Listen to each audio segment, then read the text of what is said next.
Welcome to another episode of the Red Flag Coaches. I'm Dr. T. And I'm Lawrence Knighton. And in today's episode, we are going to talk to you about the importance of self-love and how self-love can lead to true love. Y'all see I got my self-love t-shirt on? Self-respect, self-worth, self-confidence. Come on now, let's talk about it. Well, so let's start at the beginning. Can we start at the beginning? What is self-love? Tell them what self-love is, then. Self-love is simply this. Self-love is how you see yourself. It is the value that you see within yourself. That's simply put. No textbook, not making it deep and hard, not making it long like a dissertation. That's all self-love is. The worth and value that you see in yourself. But here's the dilemma. Most people didn't have anyone to teach them holistically about what self-love is and what self-love looks like. Right. Growing up, allowing people to speak into your life from a negative perspective some people had. Then there were others who grew up in a household where they were taught about their beauty, about loving them for who they are.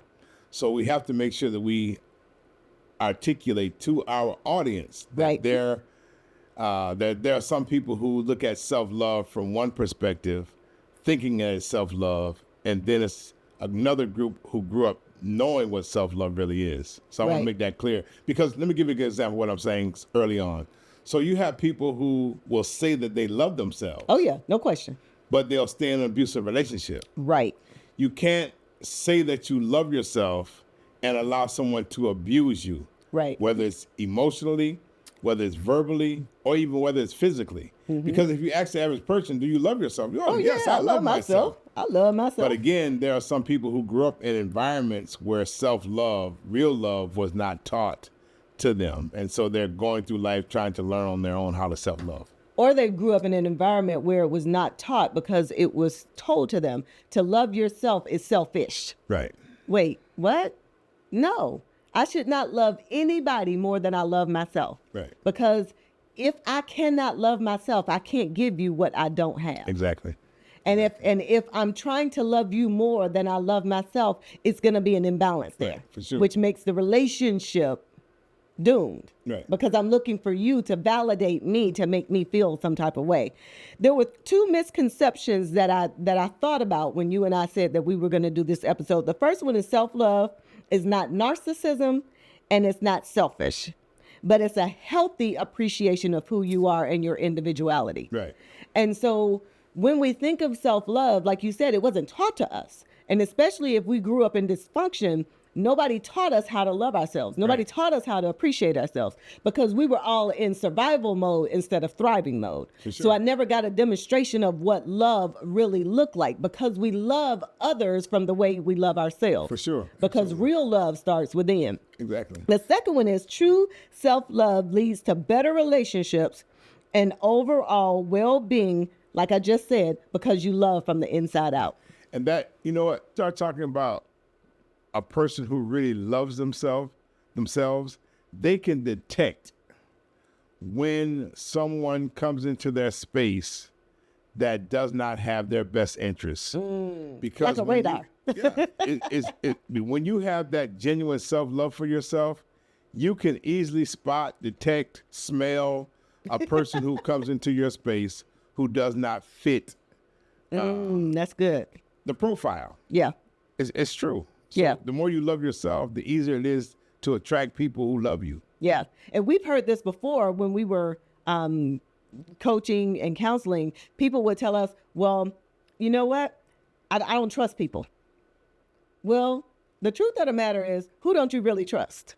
you really don't trust yourself Right. to choose the right person that you can trust. Right. Because the better you are at loving yourself, the better you're going to be at loving other people. sure. The better you are at trusting yourself, the better you're going to be at trusting other people. Because you learn how to put people in their proper places. And the example that I give is the scriptural example, and I totally love it. It is how the priests go into the temple. You have the outer courts, you have the inner courts, and you have the Holy of Holies. And so when you are doing a good job, when you're doing a healthy job of loving yourself and trusting yourself, you know where to put people. You know when people need to stay on the outer courts. You know the people that you need to allow into the inner courts because you vested them a little bit more. And the relationship is a reciprocal relationship. There's a give and take there. So now I can move you from the outer courts and you can get to the inner court. But then there's the Holy of Holies where only a few people should go. Exactly. And if we go back to the scriptures, there were only certain priests. Not all priests got to be able to go into the Holy of Holies. You're preaching. Listen, am I preaching already? But there were certain priests at certain levels, a hierarchy there. They were vetted to be able to make it into the Holy of Holies. Sure. And so we have to be the same way when it comes to our relationships. My self-love teaches me to put boundaries up to protect myself so that as I love myself, I can put people in the outer court, the inner court, or they can make it into the Holy of Holies. That's a great example. I love that. Girl, you all right with me. That's why I married you. That's why you married me. Yeah. Come on now. So let's talk about how you choose a partner. Using that example, not everybody should make it to the Holy of Holies within 30 days. Right. Can we just be honest? Not everybody should make it into the inner court within 30 days. I agree. Everybody needs to stay in the outer courts until you vetted them to be able to make it into those other places. But herein lies the problem. When you don't have the appropriate boundaries, Right. when you have not done enough self-care, self-love, and not being able to see yourself as the worthy and valuable jewel that you are, Right. listen, everybody gets violated. And now these people who don't deserve to be in the Holy of Holies have made it there. And I think the other piece of that is when you start talking about really knowing who you're with or who you're intending on dating, Yeah. you have to take, when you said within that 30 days, you have to really take that time to really even see, does a person really fit? Yeah. Not only that, but you also want to get to the place where you recognize, does this person have the capacity to fit Come on now. in The the outer capacity. court? I mean, Right. that's the other part of it, because, you know, you have people, but you don't have people that fit the capacity. They don't have the capacity, rather, to fit in none of those places. Right. And so the more you love yourself, the better you become at knowing who you are, knowing your worth, knowing your value. It's easier then to make the right choice for the right relationship. Right. And you're able to now make note of people and to watch how they show up. Because I hear sometimes people say, well, I've invested 20 years in this, I might as well stay. Wait, what? You've invested 20 years in a relationship that brought you no happiness. It probably did in the very beginning. Right. But you continued to stay in a place where you were not happy and healthy. And now you're coming now to say, well, I've done all this time, I might as well stay. It's not going to change. The only thing that could possibly change is you.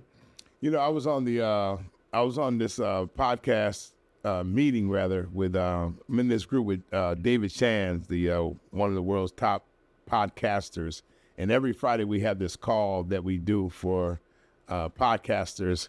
And there was this lady that was on it this past Friday, and her platform, if I'm not mistaken, is titled 20 Years Living with a Narcissist. My God. Right. Come on. So she'll have a lot of women that initially sign up for this podcast because there are a lot of people who live with narcissists. But here was my question to myself. I said, apparently there has to be something wrong with you for you to stay 20 years with a narcissist. Yeah. So the self-love can't be there. And even if she didn't go get healing after the 20 years, you're still going to attract someone. Just because you have a podcast doesn't mean that that's going to cause you to all of a sudden now know how to find the right person. So again, to me, if I spend 20 years with a narcissist, that says more about me than it does about them. Right. which means that I don't have the self-love that I need to really get to the place of having a healthy relationship. Right. But hopefully her story resonates with people Oh, it's gonna enough. resonate. Yeah, and she's gotten the healing It's gonna she's that resonate. she can share that testimony. There are a lot of women who stayed in marriages because of the kids, only to have this happen when the kids get grown. They recognize that they have wasted their time in a loveless marriage. Again, we like using personal stories. My mom, we used to always tell her, why are you staying in this? And we're young, 10, 11, 12 years old. Well, I'm going to wait till y'all get out of school. We get out of school, then it's still 10, 15, 20 years later. I said, I thought you were going to wait.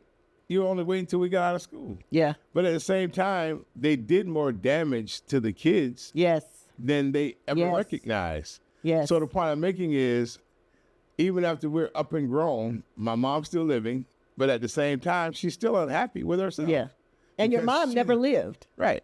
Because she still hadn't found that self-love. I tell her that all the time to this day. She's 85. Wow. So, you never really loved yourself. Wow. You were always waiting for somebody else to show you that love that your dad gave, because she talks about her dad all the time, how he took her everywhere. He was this. My dad didn't really love me. And I think what she did, she stopped growing at the age that her dad died. And she never knew how to get back to that place where somebody loved her like her dad. So she was hoping that my dad would do it, but my dad didn't really know what love was all about himself.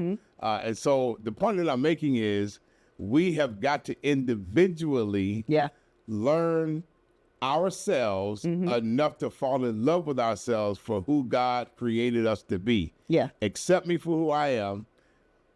And when you accept you for who you are, you'll get to that place of developing a self-love that says, you know what?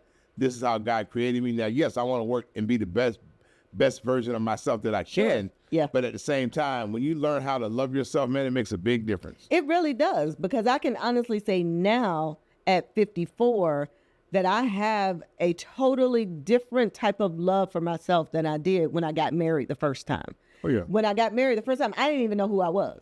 So I'm in a marriage trying to make somebody love me, and I don't even know who I am. Right.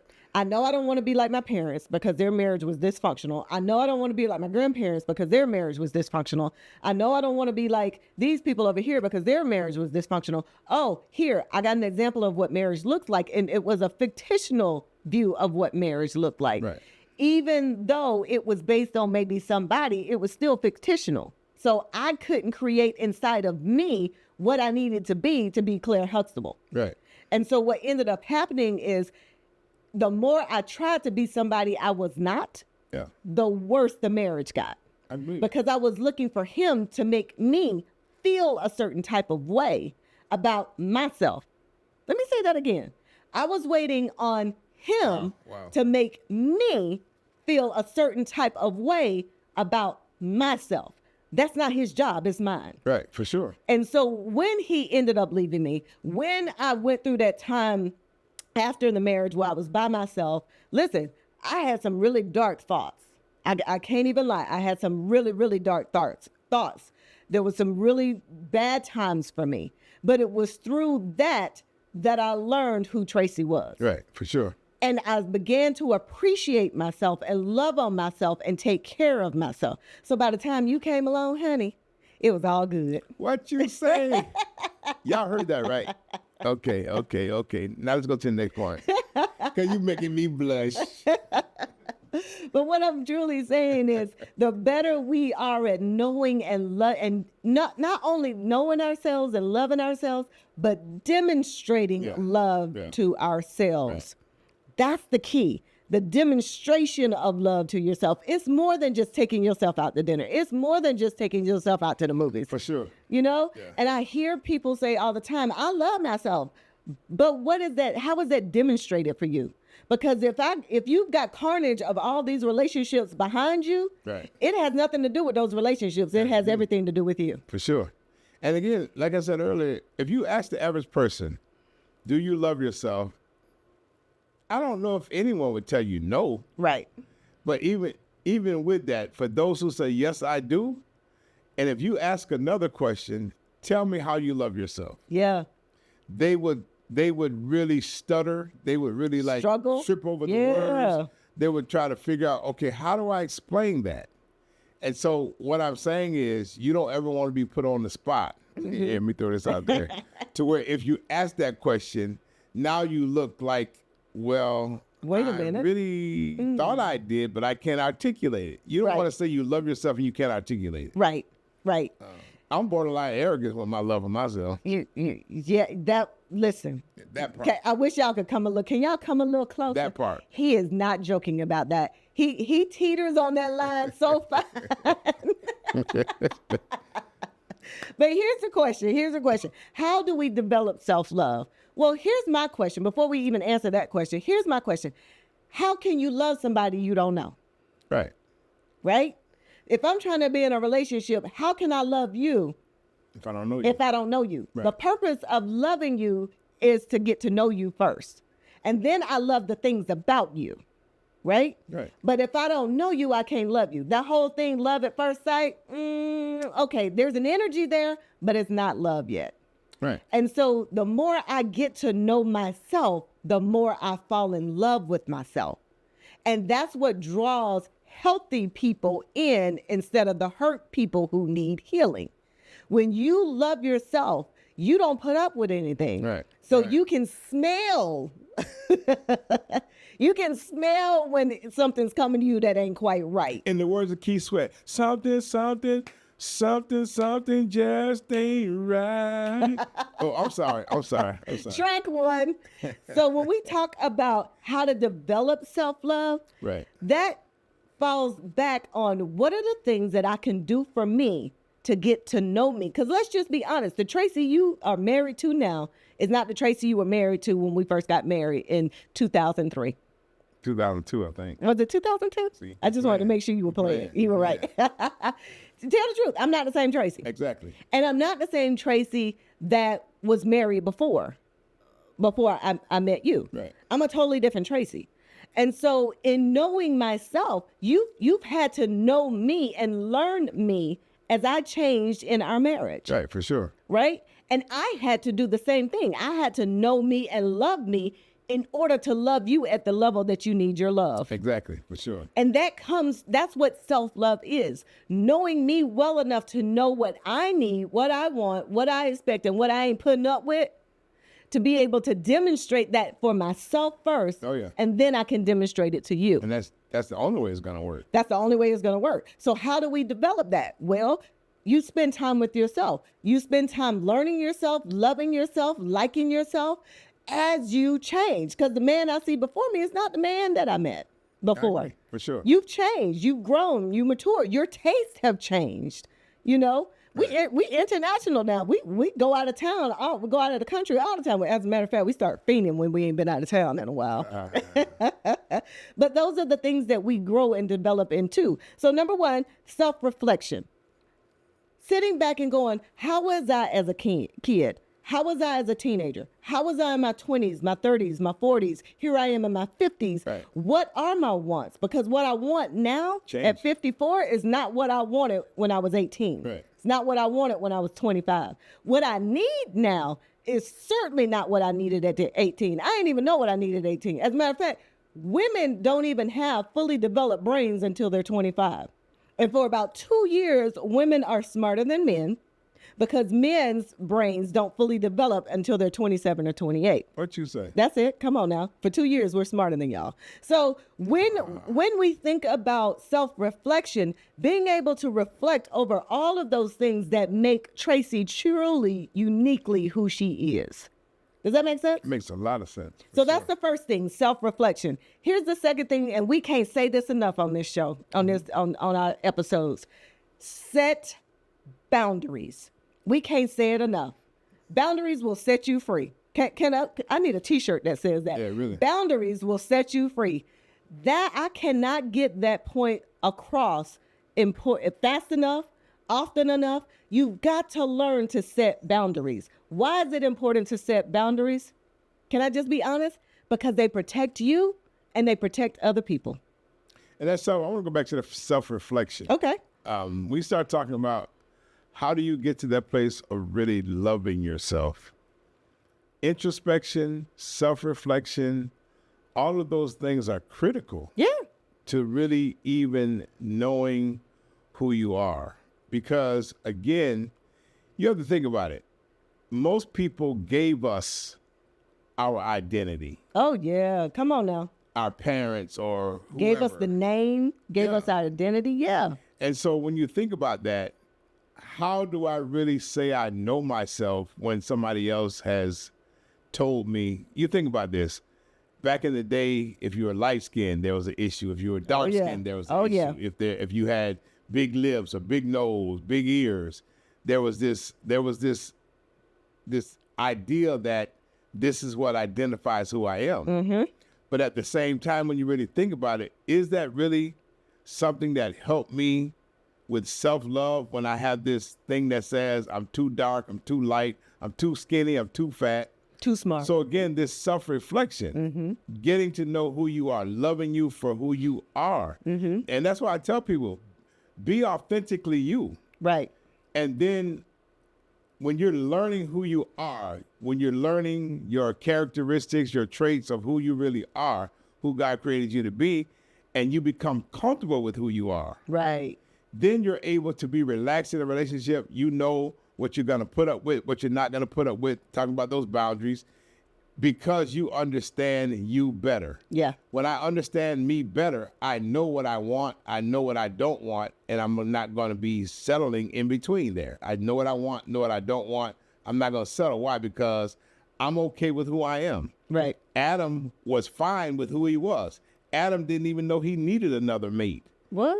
He didn't know. God came to him and said, hey, man, it's not good for you to be alone. Right. So Adam was comfortable in his own skin. He was already working in his purpose. So the point I'm making is he understood what self-love was all about. Yeah. But then when they brought, when God says, here go Eve, he said, oh, shoot, this bone of my bone and flesh of my flesh. So he already knew because he was healthy. He was healthy in and of himself. And that's why we have this podcast, because we want to teach people how to be healthy for themselves For first. sure. And bring that healthiness into the relationship so the Exactly. relationship can be healthy. Exactly. It's all about you learning you first, knowing you, loving you, appreciating you. All of the selves on here. What does it say? Self-love, self-respect, self-worth, and self-confidence. All of those selves coming together. Yeah. And then you taking all of that into the relationship. Because if this is not done first, It won't work. it's not going to work. So we talked about dealing with trauma.